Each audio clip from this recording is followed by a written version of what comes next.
دووبارە سەڵاو بەڵێ دکتۆر بۆ وەڵامی پرسیارەکان سەرەتا دێمە لای تۆ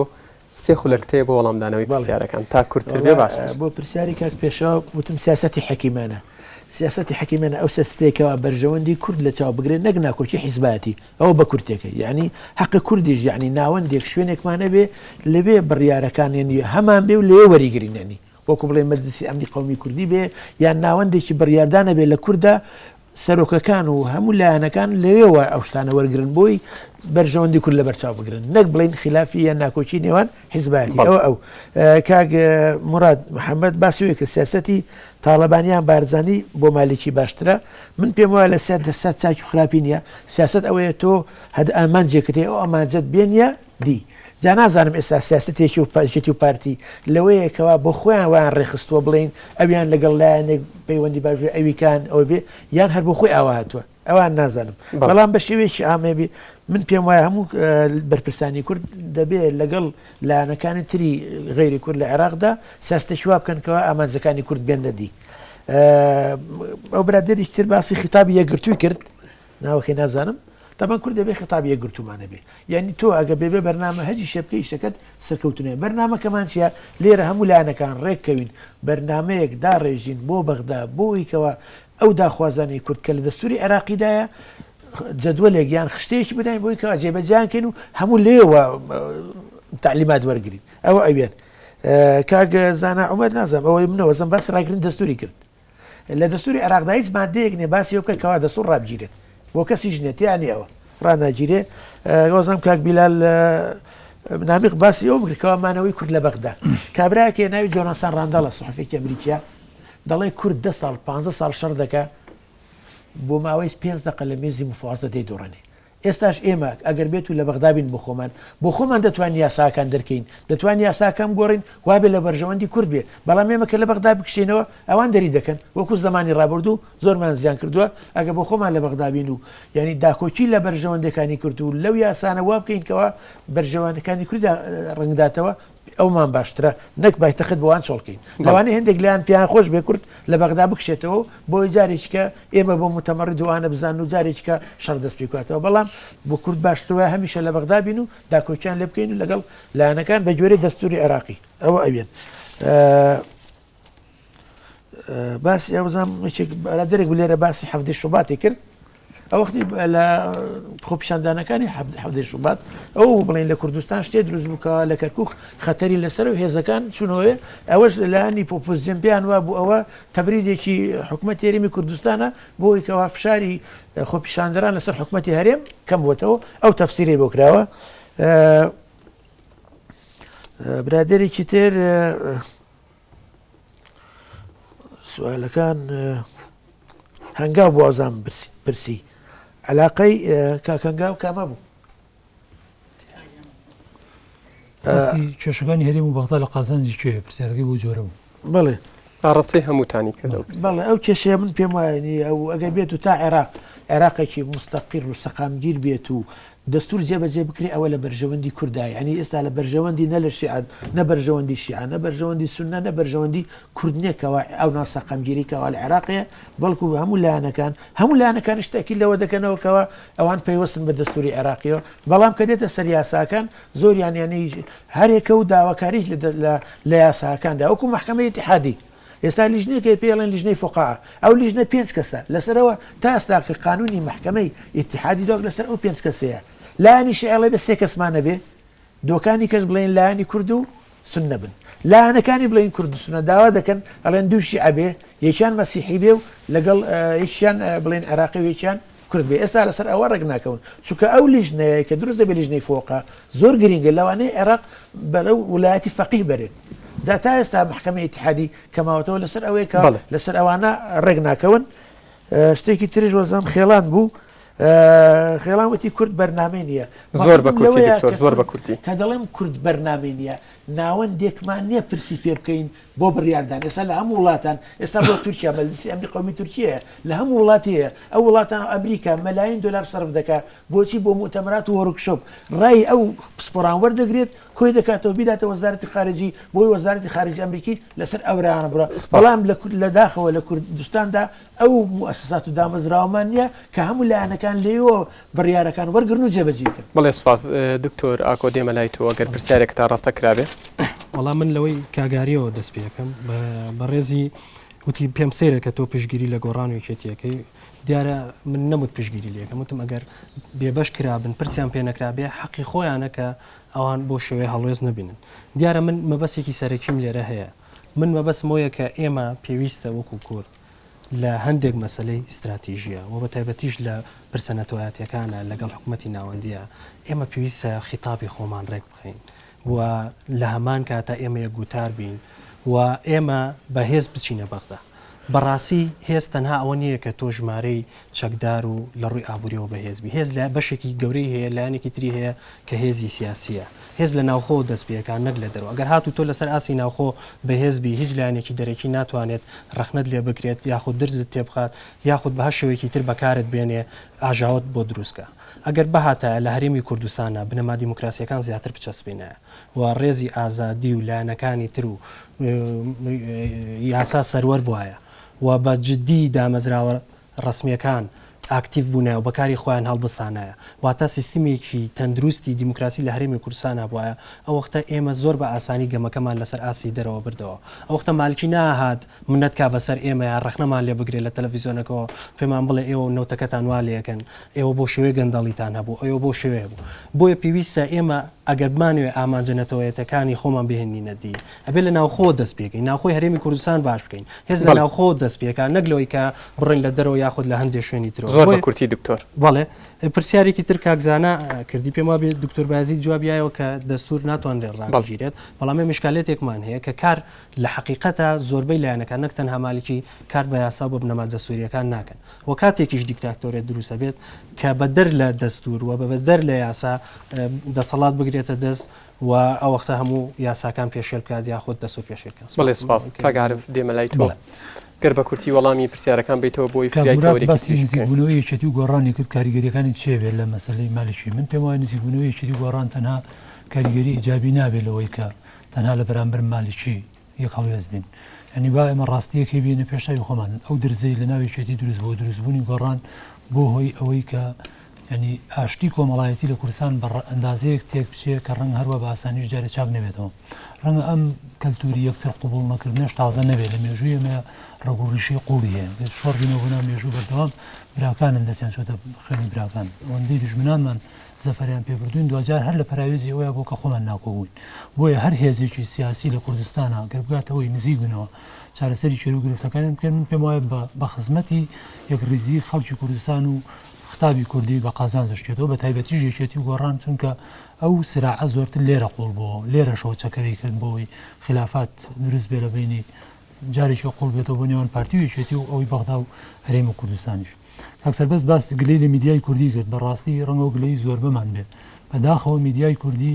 خەمی نەتەوایەتی نەبووە خەمی سەرەکی میدیای کوردی ئەوەندەی ئێستا لە یعنی ئەگەر کەسێک بەس دراسەیە بکات لە ناو ڕۆژنامە و میدیاکانی خۆمانە و چۆن ئەو بابەتانی کە بەشێکی زۆری بڵاوکرێتەوە زیان بە ئاسایشی نەتەوەیەتی و زیان بە تێکشکاندنی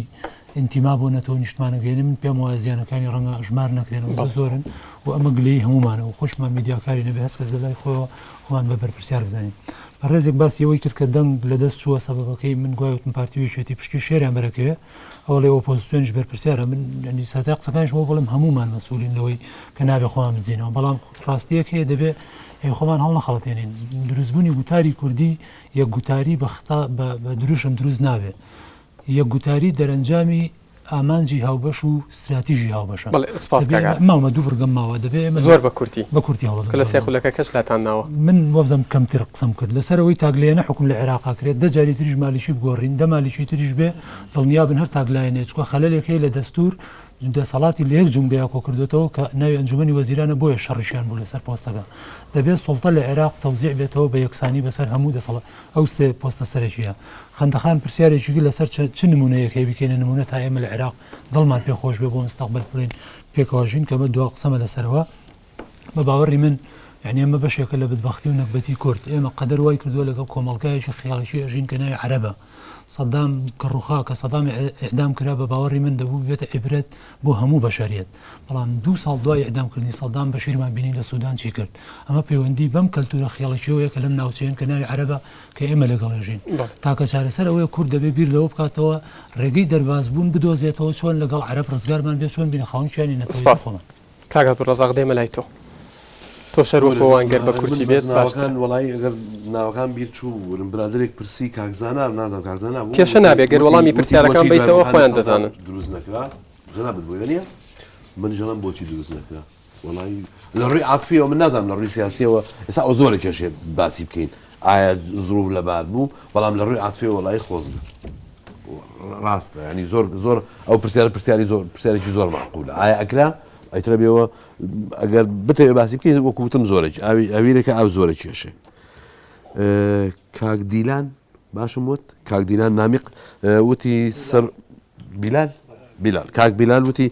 سەرۆکی هەرێم سەلاحیەتی لە ئیتفاقی هەولێرە سەرۆکی هەرێم سەلاحیەتی داوە مالکی سەرۆکی هەرێم جارێ بۆ خۆی سەلاحیەتی بۆ خۆی تەرەفێک بووە ئیتفاقیە تەنها لە هەولێر بووە هەلەوەیە سەرۆکی هەرێم خانەخوێ بووە کوردستان خانەخوێن بووە نەک سەرۆکی هەرێمیش ئەو ئیتفاقیە وەکو برادرانیش باسکرا ڕەنگە ئێستا بە تەفاسیل لەوێ باسکە بە ئیتفاقیە باسی تەنزیمی سوڵتا ئەکاتەوە لە عێراقا وە نییە دامەزنی تەوا ینی باسی هەموو شتەکان ئەبێ لە کورتی کەیت ئیتفاقیە هەولێرە بگەڕینەوە بۆ دەستور ئەو نەیوتەوە مالکی بۆیە مالکی کە ئەڵێ لیستم بنێ ئەو نییە وایە کرد لە ئینەکەی ئەنارتی لە مقابلەکەی ئەنارتی لیستم بنێ ئەو لیستم بنێ ئەوە ئوسلوبی سەدام و معەمەر قەزافی و بەشار ئەسەد و ئەمانەیە ئەوە بۆ مالکی نەهاتوە چونکە مالکی وەکو عارە بەڵێ من المفتەرەز لە دەوڵەتێکی دیموکراتیەژی لەبەرەوە بۆی نییە داوای لیست لە خەڵک بکە کەسیش بۆی نییە ئەوەی لە ڕاوا بینی لیستی باتێ هی تەڵەبات و داوای لێ بکە ئەو تەنفیزیکە بەسم ئەوە بووکە مەسم لە ئێستەکە کاک بۆچی برادێکی کە کاکونەر محەممەد نازام کێشە نابێت باشە ئەڵێ بۆچی سەرۆکی هەرێم کە یالانی دەوڵەت دەکە ناچێتە بەردەمی پەرلەمانی کوردستان وڵی منیش واڵێم بەڵام بەتەکید ئەو ڕۆژێکی ئیشەڵای ئەلانی دەوڵەت دەکەین بەتەکید دەبێت لە بەردەمی پەرلەمانی کوردستان بێ لە بەردەمی پەرلەمان و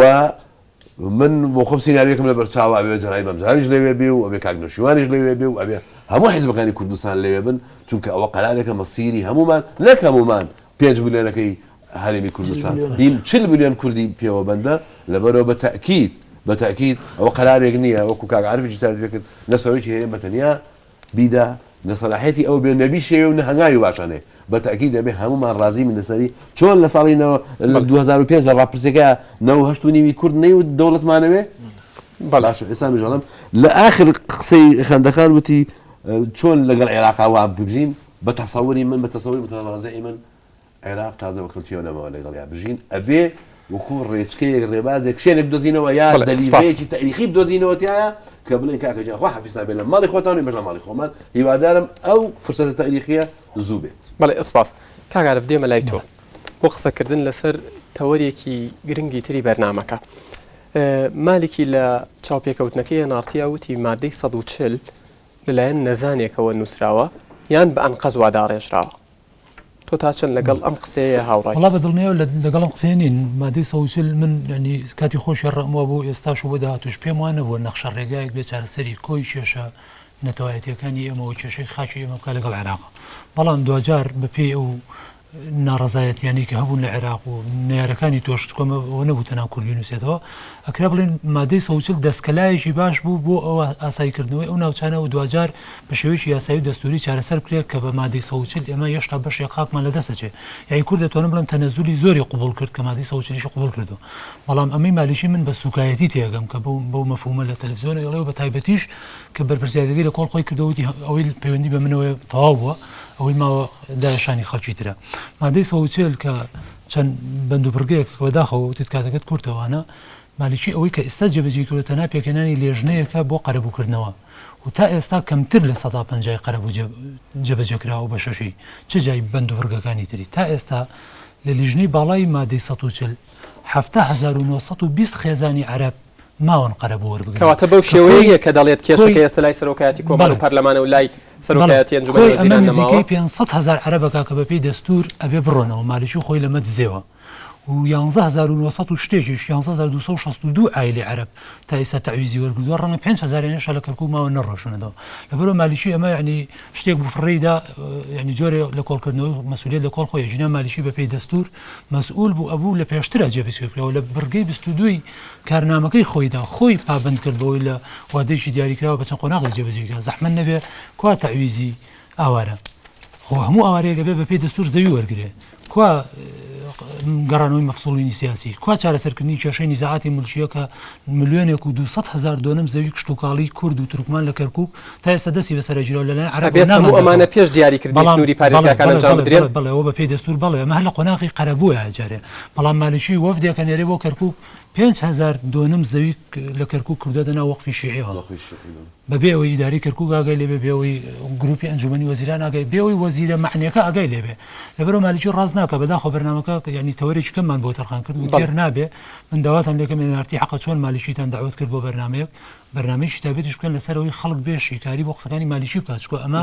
ینی شەقامی کوردی تێکدا قسەکانی مالیکی بەشێکی قسەکانیشی ڕاستن بەشێکی قسەکانیش ڕاستن بەڵام دەبێت بێ خەڵک شی بکاتەوە و مالیکیش زۆر بەرپرسە لە زۆر شتیتر و دەبێت ینی سنووری بۆ دابنرێ لەبەرەوە من باوەڕم وایە قسەکەی کە جۆری لە کۆڵخۆکردنەوە بوو و تۆپێک بوو فڕیدا دێمە لای تۆ ناچارم کە بەسەر پرسیارەکانە بڕۆم مالیکی دەڵێت کە کورد مافی ئەوەی نییە لە کەرکووک کۆبێتەوە کوردیش ئەڵێت کە مالیکی مافی ئەوەی نییە کە لە کەرکووک کۆبێتەوە لە کاتی هاتنی مالیکی ڕۆژێک دوایەوە بینیمان جێگری سەرۆکی حکوومەتی هەرێم ڕۆشتە ئەوێ وە گلەی ئەوەش کە کاگارە فیژێکێک بلەوانە کە گلەی ئەوەی لە پارێزگاری کەرکووک کرد کە لەوێ نەدەبوو پێشوازی لە مالی بکە بەڵام ئەوەتانێ سەرۆکی دیوانی سەرۆکایەتی هەرێم دەڵێت کە بە ڕەزامەندی هەرێک لە تاڵەبانی و بارزانی بۆ ئەم پێشوازیە کەواتە ئەم مەسلەیە ئەم ڕکابەریە مانای چییە گەر زۆر بە کورتی وەڵام پێم وایە تقریبەنەوە بۆتە شەڕی ڕاگەیاندن وای لێ هاتووە شتەکە بۆتە شەڕی ڕاگەیاندن نەجینا بڵین کوردستانیش و کەرکووکیش مش عێراقە بەڵام تاریخیان کوردی چیە بە مێژوو کوردی لێ بووە بێجگەلەوە تعلیقم بۆ قسەکەی عارفیش بۆ مادەی 140 ئەوەی کە زۆر مهمە لە مادەی 140 بێجگە لە قەرەبووەکە گەڕانەوەی سنووری ئیداریە گۆڕینەکانە ئەگەر بێت و سنووری ئیداری کەرکووک بڕێتەوە بە ئەو مەراسیمانەی کە دەرچووە خۆی ئەو یاسای مادەی 140 لە ساڵی 2007ەوە چارەسەرێکی پێشکەش بە ئەنجومەنی وەزیرانی عێراق کردووە ئەنجومەنی وەزیری عێراق لە ساڵی 2011 پەسەندی کردووە ئەو باسی چ دەکات یەکەم گەڕانەوەی چەمسەماڵ و کوفری و کەلار ئەو گەڕانەوەی جەبارە و قەرەتەپە و جەبارە گەڕانەوەی دووس گەڕانەوەی زاب بۆ مووسڵ گەڕانەوەی سەرگەران بۆ هەولێر گەڕانەوەی بڵین ئاڵتون کۆپری بۆ کەرکووک ئەگەر بێت و ئەوانیان ئاوادانکردنەوەی بڵین شوانە یای چییە قەرە هەنجیرە قەرە حەسەن ئەوانە ئەگە بێت و ئاوادان بکرێنەوە ئەگەر بێت و ئەوانە جێبەجێ بکرێ یعنی تقریبا ئێستا بڵین لە ئەو هەڵبژاردنێکە کرایی ئاخر پەرلەمانی عێراق کورد لە 149 بوو غیرە کورد لە 151 بوو بەڵام ئەگەر بێت و ئەو سنوورانە بگۆڕێن و بگەڕێنەوە سەر کەرکووک ئەوە کورد ڕێژەکەی دێ لە 163 زۆر سپاس کاگەر بڕۆزاق دێمە لای تۆ پرسیارێکی تر لێ مالیکی لە قسەکانی دووپاتی ئەکاتەوە کە ئەوان نانەوێت بەهێز و سەرباز خۆیان بسەپێنن بەسەر هەرێمی کوردستانەوە دەشڵێت کە ئێمە زۆر جار لە هەرێمی کوردستانەوە گوێمان لە تەپڵی شەڕ دەبێت زۆر بە کورتی من نازانم ئەوە مالکی بۆ خۆی قسەی تەمان قسەی زۆر کە و کاگوتی منیش اقتراحەکەم ئێوە خەڵکێک بانکەن بەس قسەکانی مالکی هەر خۆشتان ڕەنگە لە ڕووی اخلاقیشەوە لێ مەزموت چکایە دوو ساعتان پێوە خەڵکی کوردستان پێ خەڵک قابل کرد ئەبێ دو ساعتیش تەخسیسکەن بۆی خەڵکی کوردستان جواب باتەوە بە تایبەتی و خەڵکی کوردستان و سەرکردەکانی کورد دەبێت جوای بنەوە چونکە قسەی زۆر بێسەروبەری کرد مالکی نەک ناتوە نەک تهدید ناکە جایخوا تهدیدیشمان بکە نەخێ پێی ناکرێ بۆ مالکی ئامر فەوجی هەیە ئامر لیوای هەیە گوێی لێ ناگرێ يعني لبير نتشي جيش العراق محاصصة شلون وظيفة إدارية كان جيش العراق محاصصة مالشي مجا بتشي ئەو ئەلوێ و فەوجانەك وەکاتەوە کە سەر بە خۆین کە سەر با بڵێن لە گروپەکە و لە حیزبەکەی خۆین ئەوانە کۆکاتەوە بیانکە بە گەشت کوردستانە کە ئەو ڕۆژگارە بەسەر چووە بە تەسەوری من ئەو قسەی مالکی ئەبی ئەو دی بخوێنێتەوە ئێمە تهدیدمان نەکردو ینی پێمەکرێ بیکەم منی ژەڵێم ینی وەکو عاتیفە نایڵێم وەکو هیوادارم ینی لە ڕووی مادیەوە لە ڕووی باسی سیاست دەکەین ئێمە مالکی ئێو هێز و قووەت و شخصیەت و مەکانەتی نێ بتوانێت تهدیدی کوردستان سپاس دکتۆراکۆ دێمە لای تۆ وەکو دوا پرسیاری بەرنمەکە یەک خولەکتەیە بۆ وەڵامدانەوەی پرسیارەکەم تا چەند هاوڕای لەگەڵ ئەو بڕوایی کە دەڵێت هەرێمی کوردستان زۆنێکی داخراوە مالکی ئەم وای ود لە قسەک بە قسەکردن لەسەر داهاتی مەرزەکان و ئیبراهیم خەلیل و نەو دەڵێ هەرێمی کوردستان زۆنێکی داخراوە تەنها دوو پارتەکە دەزانن چی لەم هەرێمە دەگوزارێت و خودی کوردەکانیش نازانن چی دەگوزارێت زۆر بڵین بەشی شەم قسەی ڕاستە کە لە هەرێمی کوردستانە جۆرێک لە ناشەفافێت هەیە داهاتی هەندێک لە مەرزەکان داهاتی گرێبەستە نەوتیەکان و چۆنێتی ئیمزاکردنی و گرێبەستانە و هەموو ئەو داهاتانی تر کە لە هەرێمی کوردستان کۆکرێتەوە کە ڕوون نییە بۆ خەڵکی کوردستان چۆنە و چۆن خەرجەکرێت و چەنی بەر هاوڵاتیانەکەی بەڵام بەشێکی تری بۆ شێوێ نییە کە ئەوەی کە ئێمە بیستمانە بەشێک لەو بودجەیە ئەدرێتەوە بە ڕێگای تایبەتی خۆی درێتەوە بە حکوومەتی عێراقی و لە ڕێی ئەو لە ساحەڤە ئەبرێت کە یەک بۆ هەرێمی کوردستان بەڵام بە شێوەیەکی گشتی ئێمە لە هەرێمی کوردستانە هەندێک ئیشکالێتی بنیێویمان هەیە ئەم ئیشکالێتانە پەیوەندی هەیە بە بودجە بە مەسەلە دیموکراسیەکان بە دامەزراوە ڕسمیەکان لە هەرێمی کوردستانە کە ئەمانە تا ئێستا نەتوانراون سەر پێی خۆی بخرێت نەتوانراون ئاکتیف بکرێت کارا بکرێت و ئێمە هەندێک کێشەمان هەیە ئەگەر ئەمانوێت لە بەرامبەر مالیکی یاخۆ هەچ کەسێکی تر لە دەروی هەرێمی کوردستان بۆچینەوە پێویستم کێشانە چارەسەرکەین ئێمە سەرەتا خۆمان باشکەین دواتر ئێمە بین قسە لەسەر خەڵکی تر بکەین سپاس بڵێ لە کۆتاییدا زۆر سپاسی کاکە عەبدوڕەزاق عەلی بەڕێوەبەری ئاژانسی پەیامنێر دکتۆر ئاکۆ حەمەکەریم مامۆستای زانستە سیاسەکان لە زانکۆی سلێمانی کاگعرف قوربانی ڕۆژنامەنووس دکتۆر بایازید حەسەن پارلەمانتاری عێراق لەسەر فراکسیۆنی گۆڕان لە کۆتاییدا دووبارە دەستخۆشی لەو خوێندکار و ڕۆژنامەنووسانە دەکەم کە لە بەرنامەکە ئامادەبوون جێی خۆیەتی زۆر سپاسی ئەو ستافە ئازیزە بکەم کە هەمیشە لەگەڵم ماندووە بن بۆ ئامادەبوون لە بەرنامەکانی داهاتووی بەکراوەیی و گەیاندنی ڕەخنە و پێشنیاز و پرسیارەکانتان دەتوانن پەیوەندی بە لینکی بەکراوەی بکەن لە سەر تۆڕی کۆمەڵایەتی فەیسبوک تا بەرنامەیەکی تر بەخواتانە سپێرم و ماڵتان ئاوا بێت.